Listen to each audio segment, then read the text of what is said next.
वक्फ संशोधन बिल जैसे ही बजट सत्र के दौरान पास होने के लिए लोकसभा और राज्यसभा में पहुंचा और वहां से जब पारित हुआ तो उसके बाद से ही मुस्लिम समुदाय और विपक्ष के निशाने पर सीधे सीधे एनडीए के वो तमाम समर्थक आ गए जिन्होंने इस बिल में अपना समर्थन दिया। और उसमें सबसे पहले नाम था जेडीयू का, उसके बाद चिराग पासवान, उसके बाद चंद्रबाबू नायडू और फिर आरएलडी। मुस्लिम समुदायों की नाराजगी जितना बीजेपी से, उससे कई ज्यादा नाराजगी इन चारों समर्थकों से है, इन जिनके समर्थन से ये बिल पास हो सका और अब कानून का रूप ले चुका है, ये कानून लागू हो चुका है और इसके बाद से मुस्लिम संगठन पूरे देश भर में देशव्यापी आंदोलन करने वाले हैं। लेकिन एक सबसे बड़ा सवाल यहाँ पर जो उठ रहा है वो ये कि आखिर ये चारों जो सहयोगी दल थे इन्होंने समर्थन क्यों दिया। और चारों में से भी सबसे ज्यादा सवाल उठ रहे हैं चंद्रबाबू नायडू और नीतीश कुमार पर कि आखिर इन्होंने किस दबाव में आकर बीजेपी का समर्थन किया, जबकि ये दोनों ही दल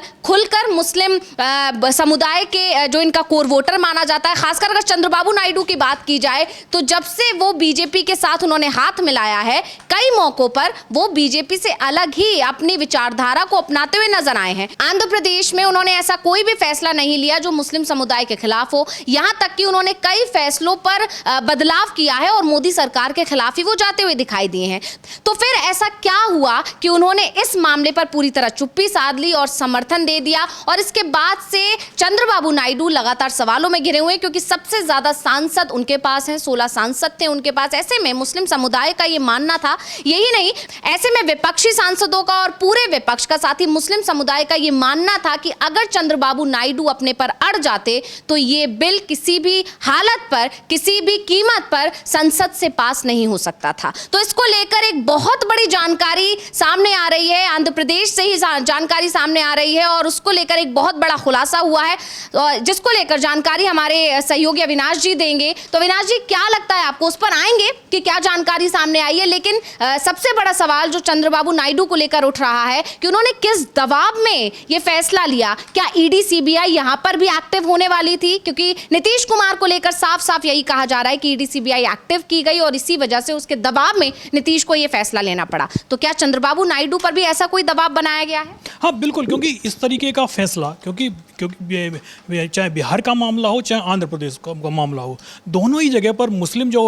कम्युनिटी का वोट बहुत मायने रखता है। और चंद्रबाबू नायडू का मामला हो या जेडीयू का नीतीश कुमार का हो, इन दोनों को वोट मिलता रहा है मुस्लिम समुदाय का। और वक्फ बिल को लेकर तो साफ साफ विरोध दिखाई दे रहा था कि जो दल वक्फ बिल के समर्थन में होगा मुस्लिम समुदाय उसका विरोध करेगा। अब जैसे हम बिहार की करते हैं तो नीतीश कुमार के ऊपर कई तरीके के प्रेशर थे। सबसे बड़ा प्रेशर तो उनको अपनी सीएम की कुर्सी ही बचानी थी। दूसरा, ईडी का अलग से प्रेशर चल रहा था, जो ऊर्जा मंत्रालय को जिस तरीके से भ्रष्टाचार के मामले सामने आए थे तो उसको लेकर नीतीश कुमार वैसे ही परेशान दिखाई दे रहे थे। लेकिन चंद्रबाबू नायडू के लिए कहा जा रहा था कि भाई ना तो उनको सीएम पद के लिए ज़्यादा दिक्कत है क्योंकि उनकी पार्टी के पास खुद अपना स्पष्ट बहुमत है। अगर बीजेपी हट भी जाती है तो चंद्रबाबू नायडू को अपनी सरकार चलाने में कोई परेशानी नहीं आने वाली है। उनके 16 सांसदों की बीजेपी को ज़्यादा जरूरत है। लेकिन उसके बावजूद चंद्रबाबू नायडू ने जिस तरीके से समर्थन किया, नीतीश कुमार के बारे में तो इस तरीके की खबरें भी आ रही थी कि वो नाराज हैं कि भाई इस तरीके से जल्दबाजी में बिल नहीं लेके आना चाहिए था। लेकिन चंद्रबाबू नायडू लगातार इस पूरे मामले पर चुप्पी साधे रहे थे। और अब जो खबर जो सामने आ रही है, आंध्र प्रदेश के राजनीतिक विश्लेषक हैं राजशेखर, उनकी तरफ से एक रिपोर्ट सामने आई है जिसमें बताया गया है कि नायडू ने सीधा सीधा ईडी के दबाव में बीजेपी का समर्थन किया है। नहीं तो वो वक्फ बिल के साथ जाने को तैयार नहीं थे। लेकिन अगर नायडू वक्फ बिल के साथ नहीं जाते तो उनकी स्थिति भी वही होती जो स्थिति दिल्ली के पूर्व सीएम अरविंद केजरीवाल की हुई थी, यानी कि उनको जेल भी जाना पड़ सकता था। तो मतलब राजशेखर चिंता जो राजनीतिक विश्लेषक हैं, उन्होंने किस आधार पर ये दावे किए हैं कि ईडी सीबीआई और तमाम केंद्रीय जांच एजेंसियां, जिसको लेकर लगातार आरोप भी लगते हैं मोदी सरकार पर कि जब मोदी सरकार के हाथ में कुछ नहीं रहता है तो वो अपनी जो शक्तियां हैं उनका इस्तेमाल करती है, जो पावर है उसके पास केंद्रीय जांच एजेंसियों को एक्टिव कर देती है, विरोधियों के आवाज को दबाने के लिए, विपक्ष की आवाज को दबाने के लिए और अपने सहयोगियों को डराने के लिए वो ईडी सीबीआई को आगे कर देती है। तो क्या ऐसी ही जो जानकारी, जो ये दावे किए जा रहे हैं, इसमें क्या कुछ सच्चाई है? किस आधार पर उनका ये दावा है? उनका दावा तो सीधा सीधा करीब 4,93,000 करोड़ के घोटाले का है। उनका कहना है कि इतना बड़ा घोटाला आंध्र प्रदेश में हुआ है और ईडी बिल्कुल शांत बैठी हुई है, और सिर्फ इसीलिए शांत बैठी हुई है कि चंद्रबाबू नायडू के जो 16 सांसद हैं उनकी बीजेपी को ज़रूरत है। जिस दिन चंद्रबाबू नायडू अपने सांसदों की ताकत को हटाएंगे उसी दिन ईडी वहाँ सक्रिय हो जाएगी। उनका कहना है कि जब 2014 में आंध्र प्रदेश का विभाजन हुआ, क्योंकि आंध्र प्रदेश की राजधानी हैदराबाद थी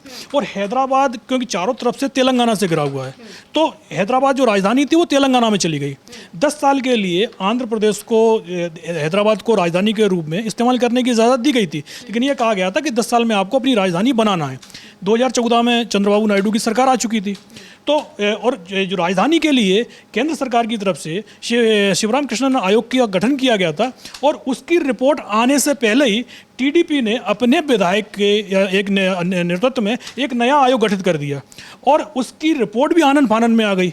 ये कहा गया कि भाई 29 गांव हैं अमरावती के जिनकी ज़मीन सस्ती है और वहाँ पर नई राजधानी बनाई जा सकती है, और उसके लिए करीब 34,000 एकड़ ज़मीन एक्वायर करने का ऐलान भी कर दिया गया। जबकि ये कहा गया कि जो उस समय जो वहाँ ज़मीन की कीमत चल रही थी वो 2 लाख या 3 लाख रुपए प्रति एकड़ के हिसाब से चल रही थी, और सरकार की तरफ से किसानों से कहा गया कि भाई जो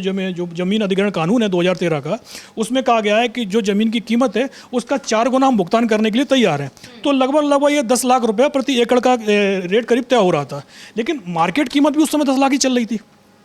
तो जाहिर सी बात है किसान अड़ गए थे कि भाई 10 लाख रुपए में तो हम ज़मीन नहीं देंगे। अगर सरकार उस समय 10 लाख की कीमत से वो ज़मीन खरीदती तो लगभग 3,500 करोड़ में वो पूरी जो 34,000 एकड़ ज़मीन थी 29 गाँव की वो सरकार को मिल सकती थी। और उसमें यह भी कहा गया कि भाई अगर 10 लाख रुपए मार्केट कीमत चल रही थी और चंद्रबाबू नायडू ने उसको डबल यदि कर दिया होता और कहा था चलो भाई हम मार्केट कीमत से आपको डबल दे रहे हैं, तब भी 7,000 करोड़ रुपए में वो पूरी ज़मीन सरकार को मिल सकती थी। लेकिन उसमें सबसे बड़े जो घोटाले की जो बात चल रही है वो ये चल रही है कि जब अमरावती को राजधानी बनाने की तैयारी की गई तो उससे पहले वहाँ के किसानों से, जो चंद्रबाबू नायडू उनके परिवार के करीबी लोग हैं और उनकी पार्टी के करीबी लोग हैं, वहाँ काफ़ी ज़मीनें खरीदी एग्रीमेंट करके, ताकि राजधानी के नाम पर जब मुआवजा मिले तो उस मुआवजे का बड़ा हिस्सा वो लोग एक तरीके से हड़प सकें। तो इसको लेकर ज़बरदस्त खुलासे लगातार हो रहे हैं, और ये कहा जा रहा है कि ईडी की भी नज़र इस पर है, लेकिन चंद्रबाबू नायडू क्योंकि एनडीए में ही शामिल हैं इसलिए ईडी की कार्रवाई नहीं हो रही है, और ईडी का यही दबाव था जिस कारण से चंद्रबाबू नायडू को मजबूर होकर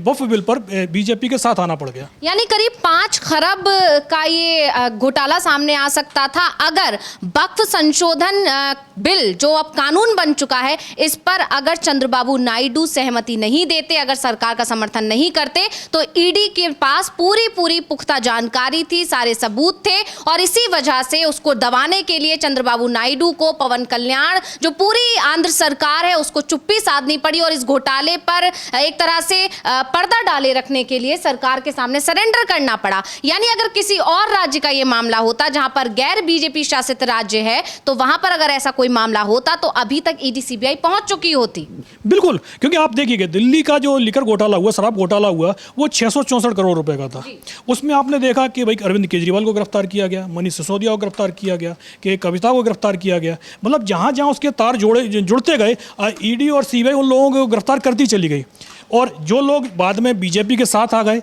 उन लोगों को जमानतें भी आसानी से मिलती चली गई, जो बीजेपी के खिलाफ रहे उनको लंबे समय तक जेल में बिताना पड़ गया। तो आप 664 करोड़ के जब घोटाले की बात आती है और उसको भी आप प्रूफ नहीं कर पा रहे हैं कि भाई वो पैसा क्या लेन देन कैसे हुआ, कहाँ पैसा खर्च हुआ, उसको आप कोई भी इसके लिए आपने अभी तक कोई सबूत नहीं पेश किया है। तो ये भी कहा जा रहा है कि इस मामले में जितने भी आरोपी बनाए गए हैं वो सब सारे के सारे कोर्ट से बरी भी हो जाएंगे बाद में जाके। लेकिन यहाँ जहाँ 5 लाख करोड़ के घोटाले की बात चल रही है वहाँ अभी तक ईडी ने कोई कार्रवाई नहीं की है। जाहिर सी बात है क्योंकि ये मामला सत्ता पक्ष से जुड़ा हुआ है। अगर यही मामला विपक्ष के किसी राज्य सरकार में होते तो संभवतः वहाँ ईडी के ऑफिस ही खुल गए होते पार्टी कार्यालय में, लेकिन चंद्रबाबू नायडू पर इस समय एनडीए में है और यही दबाव काम कर गया। चंद्रबाबू नायडू, आप ये देखिएगा कि वक्फ बिल को लेकर, चाहे जो पिछले जब बजट सत्र जो आया था, मानसून सत्र जो बाद में बजट सत्र हो गया था, तो उस सत्र में जब ये बिल आया और जब इस बिल को जेपीसी के हवाले किया गया था, उस समय भी टीडीपी की तरफ से कोई डिमांड नहीं आई थी। जो डिमांड आई थी वो जेडीयू और एलजेपीआर की तरफ से आई थी। टीडीपी उस समय भी खामोश थी। और उसके बाद जब